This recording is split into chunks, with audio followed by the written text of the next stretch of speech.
नमस्कार प्रिय दर्शकों व श्रोताओं भक्तजनों, आप सभी का मेरे हृदय से बारंबार आपको प्रणाम है। जो लोग मेरी वीडियो पर नए हैं तो चैनल को सब्सक्राइब जरूर कर लेना।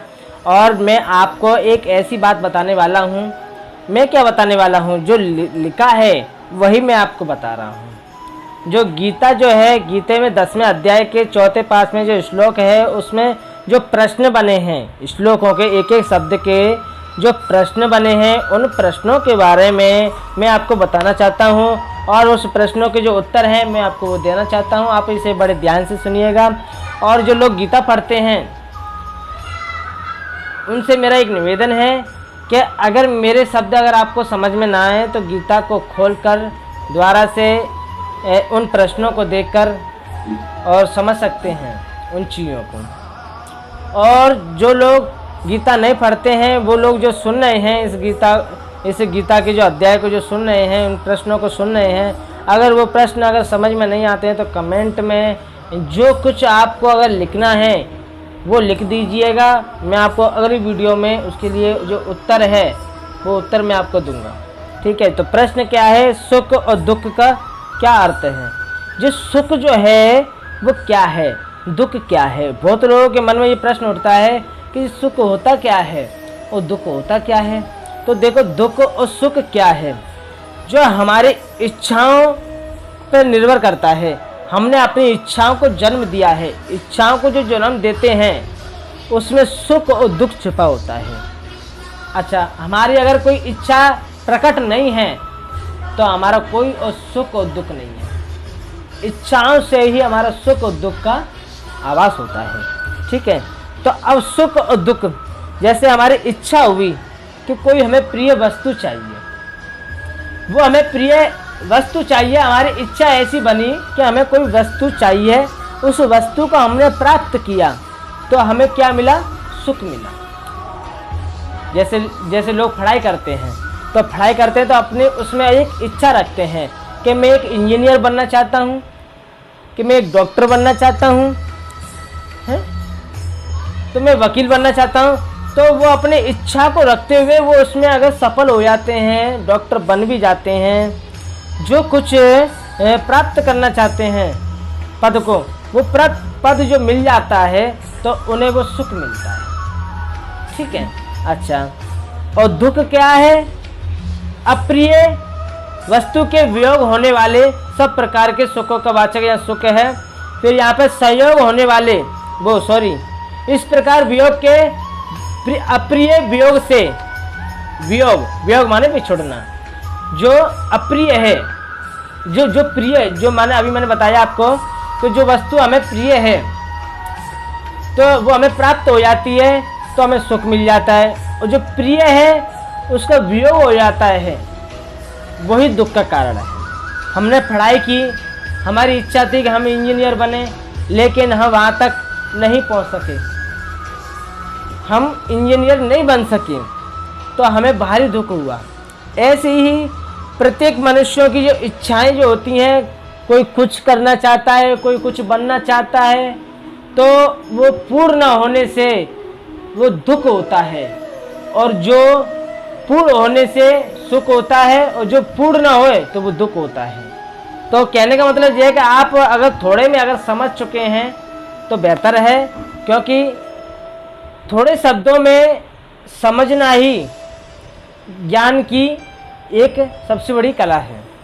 अच्छा, दूसरा प्रश्न क्या है, भव और अभाव तथा भय और अभय शब्दों का क्या अर्थ है। इसका उत्तर है, सर्ग काल में समस्त चराचर जगत का उत्पन्न होना भव है, प्रलय काल में उसका लीन हो जाना अभाव है। उसमें किसी भी प्रकार का फिर भाव नहीं है जब प्रलय काल में उसका लीन हो जाना। सर्ग काल में समस्त चराचर जगत का उत्पन्न होना भाव है। अब जैसे कि हमारा जो शरीर है, जैसे जैसे बड़ा हुआ, सब चीज़ों को समझने लगा, तो हमने अपने सपने अपने सजाए। ठीक है, जब तक शरीर है तब तक हम अपने सपनों को सजाते रहते हैं।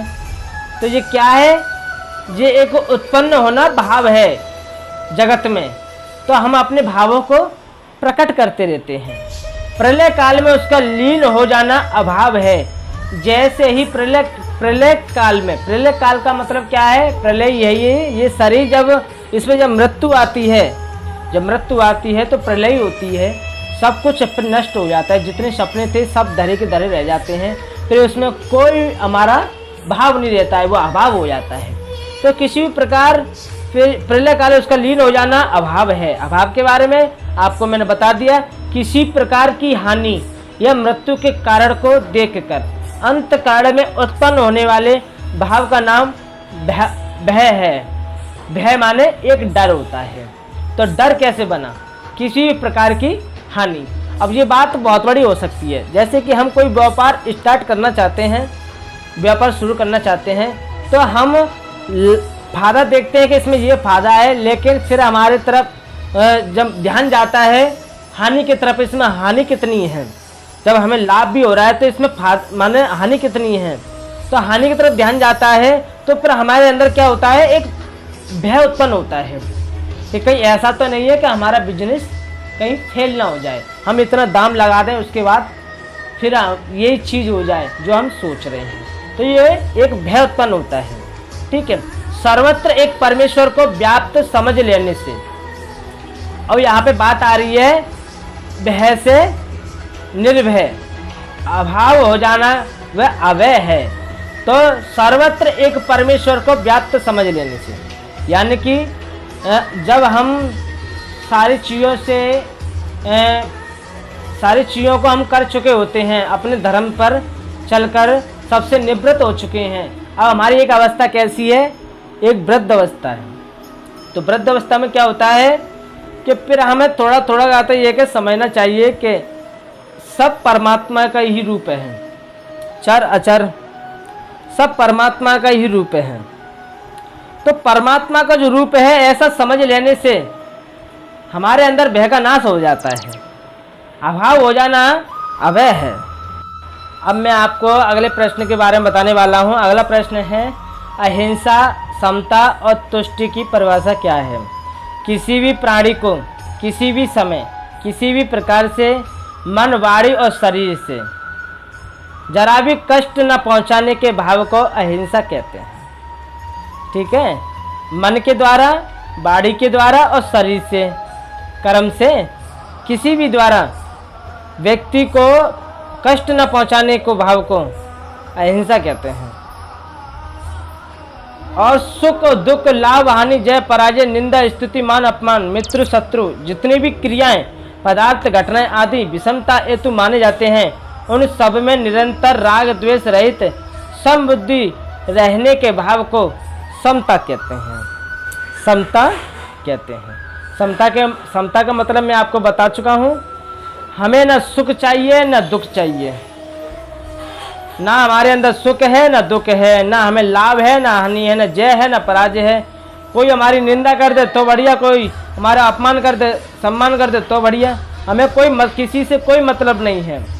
ऐसी हमारी जो बुद्धि है उस भाव को समता कहते हैं। जो कुछ भी प्राप्त हो जाए उसे प्रारब्ध का भोग या भगवान का विधान समझ सदा संतुष्ट रहने के भाव को तुष्टि कहते हैं। तुष्टि। तो मेरे प्यारे श्रोताओं, भक्तजनों, आप लोगों को हमारी वीडियो ये कैसी लगी कमेंट बॉक्स में बताएं। जय श्री।